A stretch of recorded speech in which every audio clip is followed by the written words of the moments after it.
มันน้ำเคยหัวมาอันนี้มันหัวมามันว่าจะมาเล่นพีชนี่มันแมงโก้อันนี้มันอ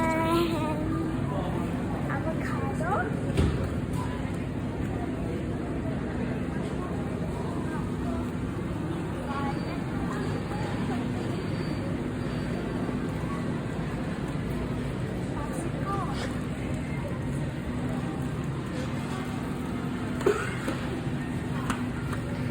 มาเที่ยวมา โมเนี่ย จุด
ไอศครีมอันนี้มัน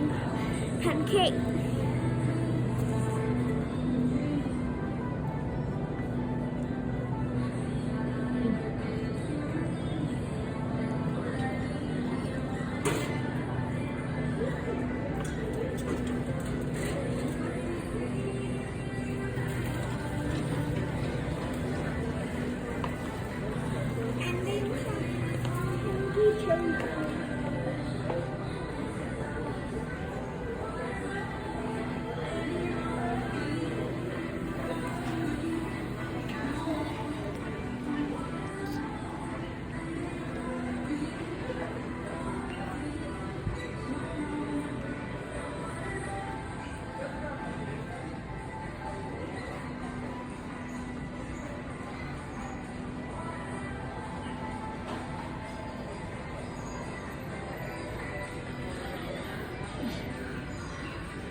บ้านไม่จะปิดแหละ